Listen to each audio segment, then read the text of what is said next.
Hello and welcome back to another video. And today's video is going to be about a case that apparently is being reopened, or we're visiting it again when I thought it was closed. But before we get into the article, if you enjoy the videos on this channel, if you enjoy the commentary on this channel, please like, share, and subscribe so we can grow the channel. All right, and this article is going to be about the infamous Chris Watts.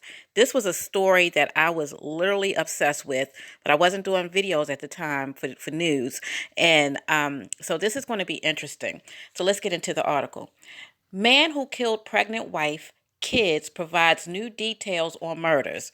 Now, he's providing these new details, but what difference is it going to make? He's serving 3 life sentences. Okay, 3 of them that's running consecutively, not concurrently. So we don't know what the difference is. If it runs concurrently, that means he serves them all at the same time. If they run consecutively, that means he has to do 1 life sentence. Then once that's over, he does another life sentence. Once that's over, then he does the 3rd life sentence. Well, of course, he's going to die in prison because there's no way that he's going to live for 3 life sentences.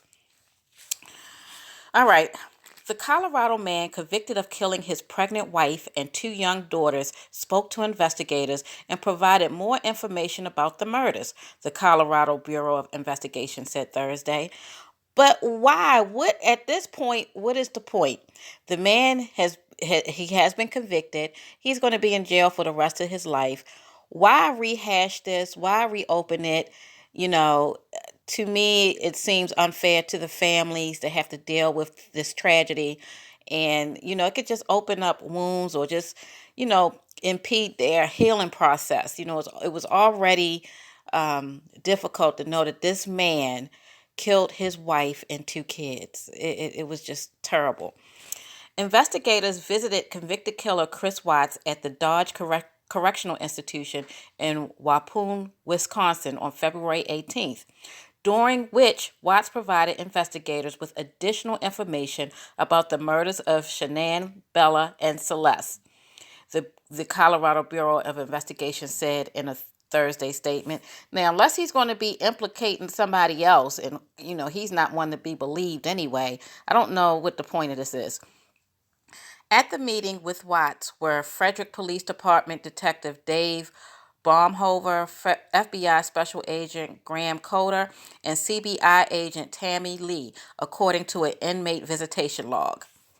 The CBI said it plans to release a written report and audio file of the interview on March the 7th.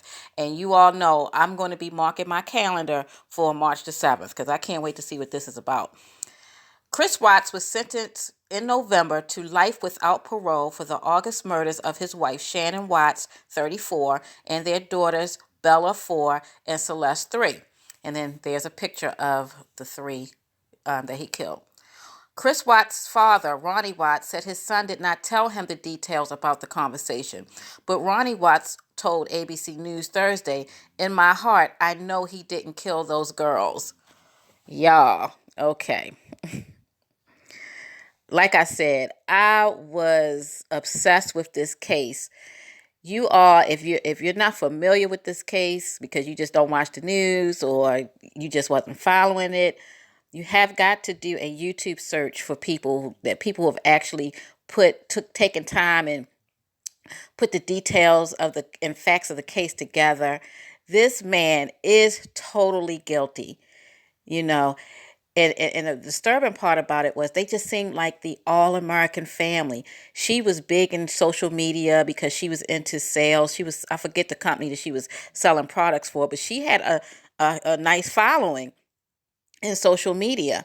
And it just seems like when she went away to this one business trip without him, that's when everything just took a turn. But like I said, there are tons of videos on YouTube about this case. If you start watching them, you might become obsessed with with this case as I was.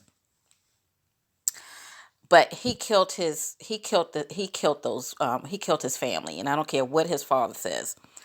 Ronnie Watts said his son calls him every night and knows the Bible inside out. Yeah, that's what they all say when trouble comes, It's over and done with, Ronnie Watts said of the case. I'm confused why the investigators went out there in the first place. Me too. I mean, unless it's something that is going to implicate somebody else in this crime, I don't see why they would even go back out there. Chris Watts had pleaded guilty to all charges against him, and in exchange, prosecutors did not pursue the death penalty, the Weld County District Attorney's Office said. But what they didn't say here is he's not getting the death penalty because Shanann's family did not want him to get the death penalty. The prosecutors wanted to give him the death penalty, but they asked them not to, and the judge was so gracious to honor their request. In August, right after the crime, Chris Watts spoke to a reporter saying his wife vanished with his daughters without a trace, leaving her purse and keys at home. My kids are my life, he told the ABC Denver affiliate KMGH. I mean, those smiles light up my life. Yeah, and I'm telling you, if you go back and you look at the that interview that he did, he is such a great actor. Oh my gosh. He did not seem, I mean, to me, people, after the fact, of course, you got body language analyzers looking at his body language and things like that. But just for somebody looking at, he just did not seem like a murderer. And it just could be a case of we prejudge people about, about the, about how they look. We go by the way that they look. And he's an attractive man, and he didn't look like that face of evil. But this man is totally evil, okay? When I came home and then walked in the house, nothing vanished. Nothing was here, he said. Within days of the disappearance, Chris Watts was arrested and the bodies of his wife and children were found. Chris Watts declined to speak at his sentencing, but his attorney, Catherine Hurd, said her client is devastated and is sincerely sorry for all of this. And I believe that's the end of the article, yes. So, but what they didn't tell you was when he killed them, oh my goodness, he took them out to an oil field, where he was assigned to work as part of his job. He did something with oil fields So he took them out to a field that he probably thought nobody would find.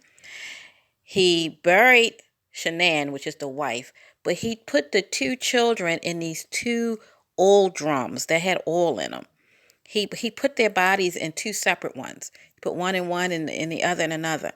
And I can't even imagine what he was thinking.